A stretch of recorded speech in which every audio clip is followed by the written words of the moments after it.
Thanks everyone for coming. So today I'm going to be talking about a project that was co-developed with some faculty in engineering and with tremendous support from the EdTech office in the Faculty of Applied Science and Engineering. So to start off, huge thank you to the team at ETO, Inga, Anna, Cheryl, and Allison. Of course, we would not have been able to get this project anywhere near finished without all of their support. And so I'll kind of highlight different areas where the ETO was critical in this project along the way. So a little bit about me.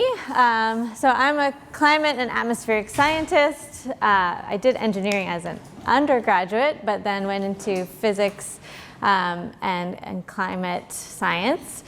So typically I study very large scale questions about atmospheric change and focus on climate change, but also looking at ozone depletion and climate. So kind of very far removed from sort of engineering applications and how climate change will affect infrastructure, the built environment, that sort of thing. But when I came to U of T, I started teaching in the Master's of Environmental Science program at the Scarborough campus, which is very much focused on climate change impacts and the adaptation to these impacts. And so I started to think about sort of the maybe more regional or local scale impacts of climate change. So this program is a one-year professional master's program. And so at the moment I'm teaching exclusively in this program, so kind of focused on graduate teaching. And so this program is mainly looking at climate change impacts from the climate science side. So what kind of information can we get from climate models, for example, that we can then use for specific impacts applications, be it engineering, be it healthcare, various types of applications as I've kind of highlighted in that collage of images there. So we're focused on the information, the physical science side of things, but in order to then kind of translate that into a particular sector, we need kind of this collaboration with other disciplines. So this is kind of highlighted in this schematic from one of the IPCC reports that recently came out. So this is a figure from the Working Group 2, which is focused on impacts and adaptation. And so as a climate scientist, if I look at this kind of propeller diagram, I'm focused on sort of the hazard part of this diagram. So how is the temperature going to change? How is the precipitation going to change? Maybe the wind speeds, that sort of thing. But then an impact or like a climate change risk is really the intersection of the hazard with other aspects of society or the particular sector that we're looking at. So the exposure of that sector, right? So what's being exposed to that hazard? Wind speed, really high wind speeds in an area like this with high buildings and something like that may be one thing versus high wind speeds in a more rural area. And then the vulnerability of that environment. So are we talking about, if we're looking at floods, for example, have we built our infrastructure such that it can handle a 100-year flood, or if we only built it for a 50-year flood kind of situation.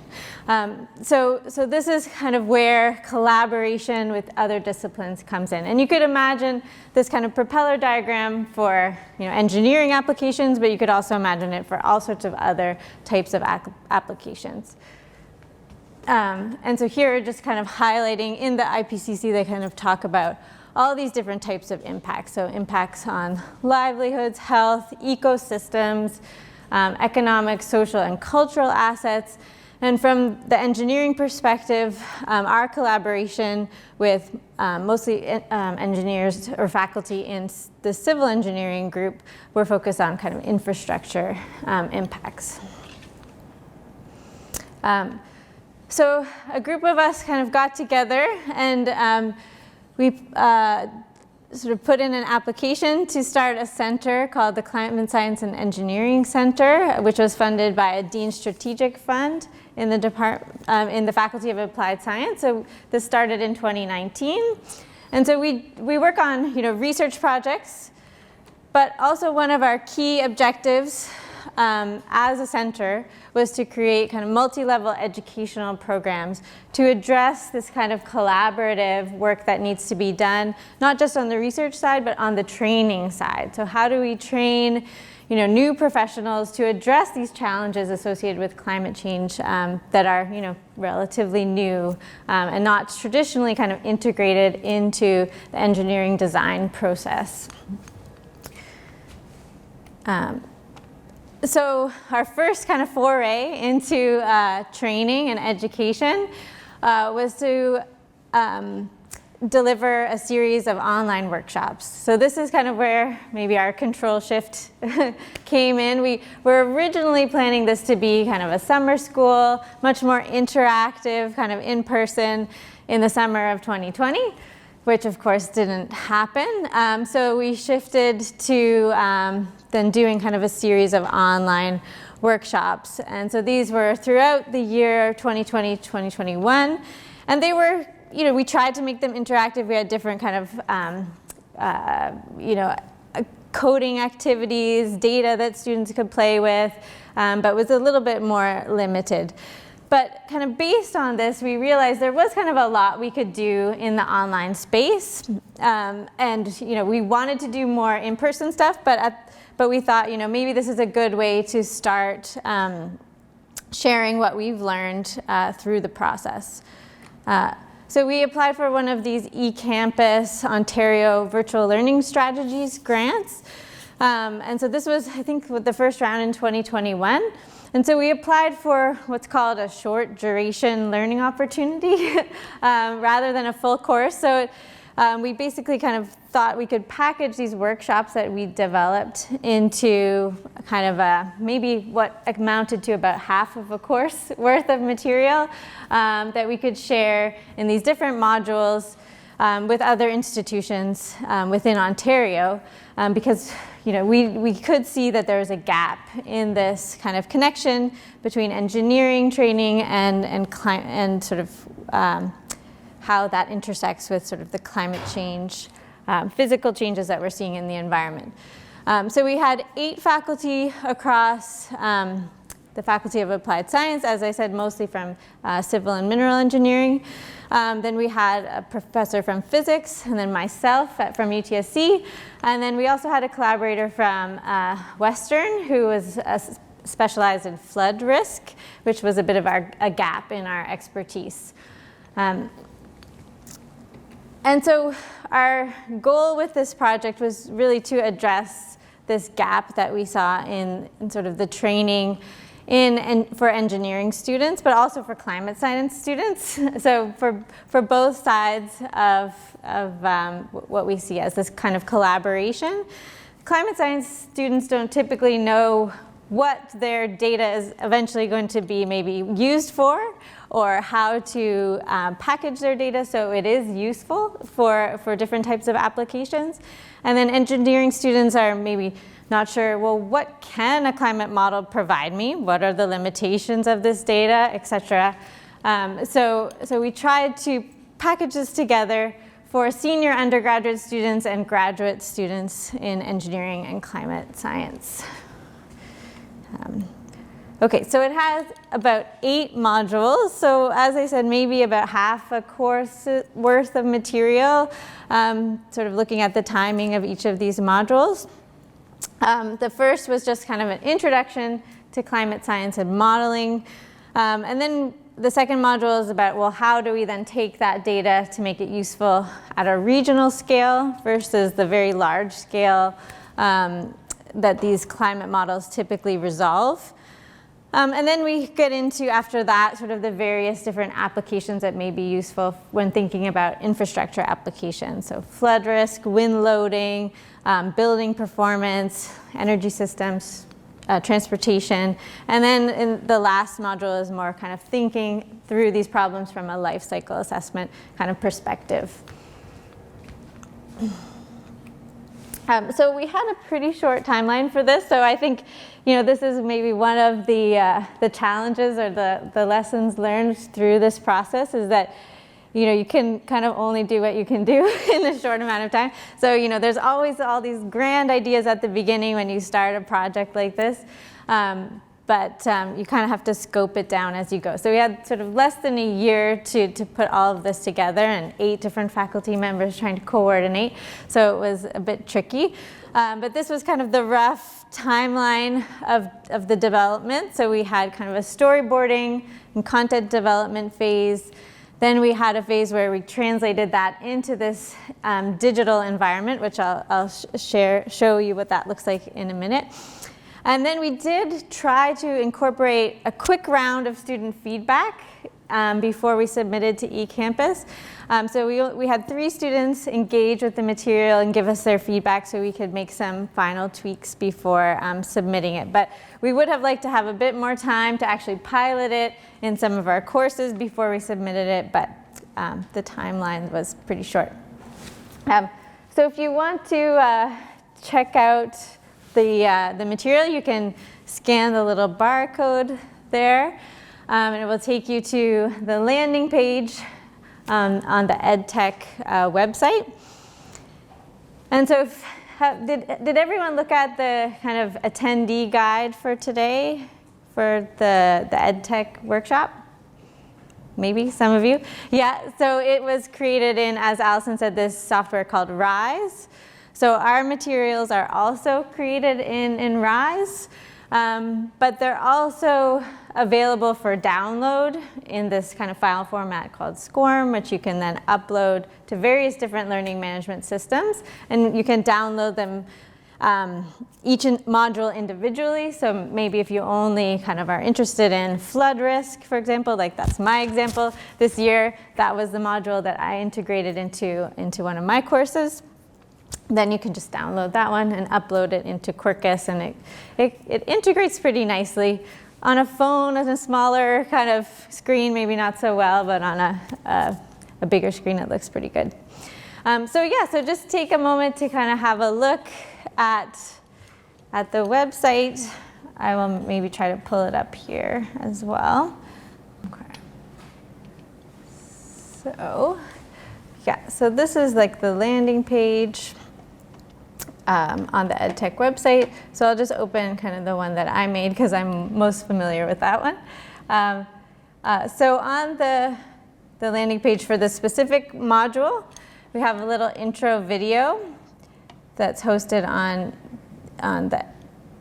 YouTube, and then you can enter into the module by just clicking begin session. And so you can interact with the material in this kind of Rise platform, or you can, as I said, upload it into Quarkus and integrate it. And so for each module, we have sort of an estimate of the amount of time it should take to kind of work through it, some of the learning outcomes, and then as you scroll down, there's some interactive text and things like that, things that pop up. I'll just share kind of one other example here.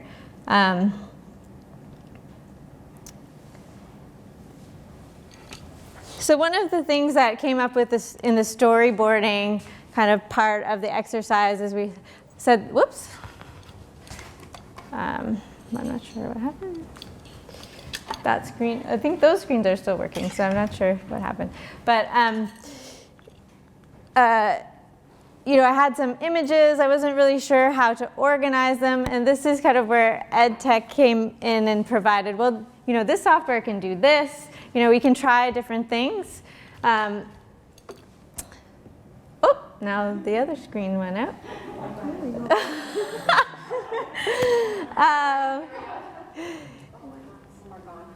Oh well. Anyway, you can check it out on your phone as well.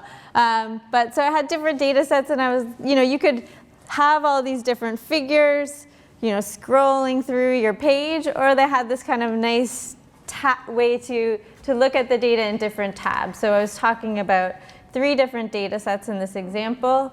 So as I said, we had kind of limited time. And we also had kind of limited resources in terms of budget of what we could do, especially when it came to video and video editing. So some of our, there's one screen working, some of our design elements were to have kind of limited video.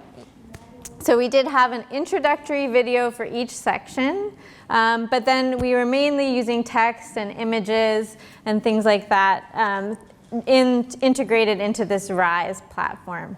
Especially during the pandemic as well, everyone was at home, so kind of trying to film yourself at home, it, didn't really look that great as well, so that was another issue that we were dealing with. We also have knowledge checks throughout the platform, so there's all sorts of different options for multiple choice knowledge checks, true and false, or just little text reflections. So that's kind of a nice aspect of this software. And when it's integrated into Quarkus, you can kind of keep track of whether students are completing the modules, completing those knowledge checks. They're not necessarily integrated right directly into the grade book, but you can at least see whether the students are interacting with it. So here's an example of kind of one of our storyboard storyboard templates. So this is for one of the beginning section of my module that I created. So we had different sections in different colors. So the title of the module, different sections were in orange, different lessons in blue, and then each lesson kind of had a block. And we sort of tried to organize things that way so that we were consistent across the 8 different faculty members that were involved. But this kind of took some iteration, and this is really where the EdTech team helped us a lot, because otherwise we would have just been all over the map in terms of how I storyboarded versus how somebody else storyboarded. So their coordination and management of the program, of our progress, was really key. And one of the other things that they did for us that was really amazing was create these module maps. So once we had storyboarded and we got most of our materials together, they kind of mapped everything out for us in a really clean way, and then identified areas where something was maybe missing, or it wasn't really clear whether, is this a separate lesson, or should this be integrated into another lesson? So they helped us kind of consolidate the storyboarding materials that we had created. So that was a really key step, and helped us to be consistent across the different modules as well. Also in terms of the amount of content, because we wanted everything to be relatively similar in length. So as I mentioned, we had a student feedback component. So we only had 3 students, 2 students from my program, and then 1 upper year engineering student. And so we created, Anna, I should say created, with a little bit of feedback from me, but mostly Anna put together a variety of different surveys asking the students to rate their experience. And there are several different categories that we divided the survey into. So I'm just showing some of the results for the overall experience. So this module provided a satisfying learning experience. So we had pretty good results for that. And then another example for a question around activities and knowledge checks. So knowledge checks include timely and relevant feedback. So were we kind of integrating these knowledge checks at the right point in the lesson? Was it relevant, kind of related to the content that the lesson was delivering? So that was really helpful. And so we were able to kind of revise a little bit after this round of student feedback to clarify some of the concepts and maybe move around some of the knowledge checks as we were going. So this kind of extended a little bit beyond the eCampus deadline, but we were able to kind of get it in. Okay, and here's just like a quote from one of the students. This was from the engineering student who we were kind of mostly interested in kind of hearing from them. It is an overall very good lesson from the perspective of an engineer who is learning this content for the first time. So that's kind of was really valuable for us to hear, because that's exactly the experience that we imagine a lot of engineering students will have, not really engaging with climate science or climate science applications prior to maybe looking at this content. So to wrap up, I'm not sure how I'm doing for time, but and then I'll leave it open for questions. So lessons learned. Coordination across the 8 different faculty members, I think I mentioned this a few times, was challenging. We all had kind of different styles, different approaches to teaching, and this was where kind of the EdTech team was really helpful in kind of telling us, what's the simplest design to coordinate all of your modules, and then they met with us. They were meeting with all of us separately, so they could hear from all of us what we were doing and try to kind of integrate different ideas and share different ideas across us, because it was hard to get us all together for regular meetings all the time, so they were kind of meeting with us one-on-one. Also, we had project managers for this project, so we had managers for the Climate Science and Engineering Center, and we had a transition over the time period, so they also really helped keep us on track. So just wanted to give them a shout out, Jamie Fine and Daniela Aguilar-Bauden. Lessons learned: simple design was kind of the way for us to make progress with the limited resources, time, and funds to get this done. And I think it worked for the most part. I mean, we're still kind of integrating different components into courses that we're teaching now. So, feedback is still coming in from students. The extent to which it's being used and downloaded from eCampus, we haven't really kind of received any feedback directly from people who have used it. But yeah, so I think these modules are not meant to provide kind of the full training experience. The idea would be to kind of combine them within some sort of activity or assessment. It's maybe an asynchronous component that students would engage with before coming to class, and then working on through an example in class for so the simple design kind of boils down to the need to have versus nice to have, which we spent a lot of time talking about in our meetings. So as I kind of showed, we had these module maps, and they were really important for kind of keeping consistency across the models, or modules rather, and that was kind of a really nice innovation that EdTech introduced to us.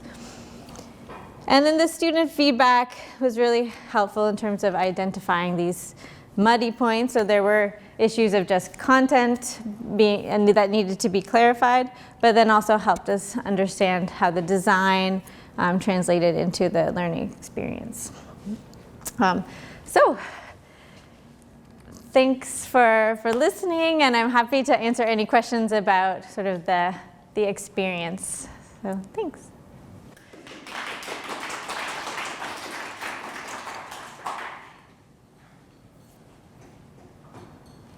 Yeah? So how do you see this being used by others? Is this something that you would like instructors to be providing as supplemental learnings to their students in their courses? Or is this sort of like, is this for public consumption at all as well? Or what's the target? Yeah, so I mean, the hope is we kind of have it out there in eCampus that other Ontario post-secondary institutions may use some of these modules. So I don't know has anybody ever used anything from eCampus in their teaching? Out of curiosity? No. So we'll see if that happens. But for us as the instructors who developed the materials, like I've used some of the modules in my classes. Not all of them are maybe a good fit for my students who are not engineers, but some of them are useful. And so it may be just, if you're teaching a building building science course, maybe the kind of building performance under climate change module may be useful to assist, with a lecture on that. So maybe some initial reading, working through the module before class to kind of get up to speed. So that sort of thing. So they're relatively short modules, maybe like 2 hours to work through it. So you could kind of break it up if you're, yeah, I'm not, the flood risk one that I integrated into my course, it's actually shorter. It's maybe more like an hour. So something that students could maybe work through in advance and then come and do an activity. Mm-hmm. This was great, thank you. I have a sort of similar question, which is, how do you track who's using it? And is there any opportunity for sort of flexibility? So if you found, oh, okay, you know, there's this one module that's really popular, but now, you know, there's been a new technology that I want to add into that module. Can you adapt over time, or is it pretty stagnant? Yeah. So you can definitely update these modules. I mean, the way that it worked for us is that EdTech kind of handled putting our content into this software. So if we had any updates we would want to make, we would kind of engage with the EdTech office to update it. But yeah, in terms of what's available on eCampus, you can just kind of resubmit, you know, version, you know, 2.0 or whatever. Do you know how many people are accessing the module? I haven't actually looked at that. But yeah, I imagine just based on this simple survey that maybe not that many. Yeah, so I mean, I think what the hope is for our center as well is that, you know, everything is kind of just blown up after the pandemic, but hopefully we can host our summer school again, and we will use this as kind of materials for our summer school. So for our own purposes, I think we will continue to use it. How much it will get used, you know, across the province is harder to say. It's hard to promote these materials as well, I find. So if anybody has some ideas about how to promote, you know, we went through a little bit of a promotional phase when it first appeared on the eCampus website, just trying to reach out to our collaborators and that sort of thing. But you know, I don't know if people really know what's available on eCampus, so that's another challenge. Yeah. But yeah, good questions. Yeah. Yeah, so having gone through this process, is there anything that you feel would make these types of cross-disciplinary collaborations easier or sort of more fruitful in the future? Like, is it just sort of having resources like the EdTech team there to support you, or do you think there would be more down there? Yeah, that's a great question. I think, you know,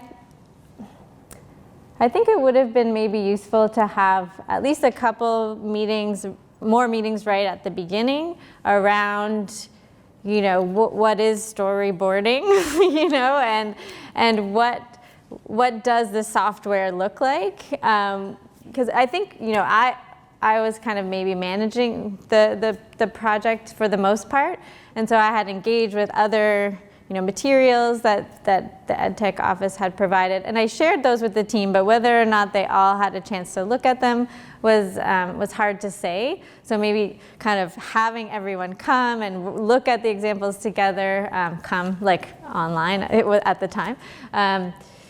At least we would have been all on the same page in terms of like, what are the capabilities of this software?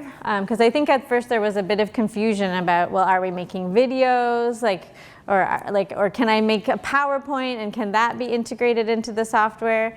And yes and no. And so I think there was a bit of maybe time delay there because we weren't all sure how it all worked and what we should be sort of spending our time on. But yeah, but I think these things, you know, sometimes you just have to learn it as you go. But yeah, so that would be my recommendation, to really kind of know your platform to start with. Mm-hmm.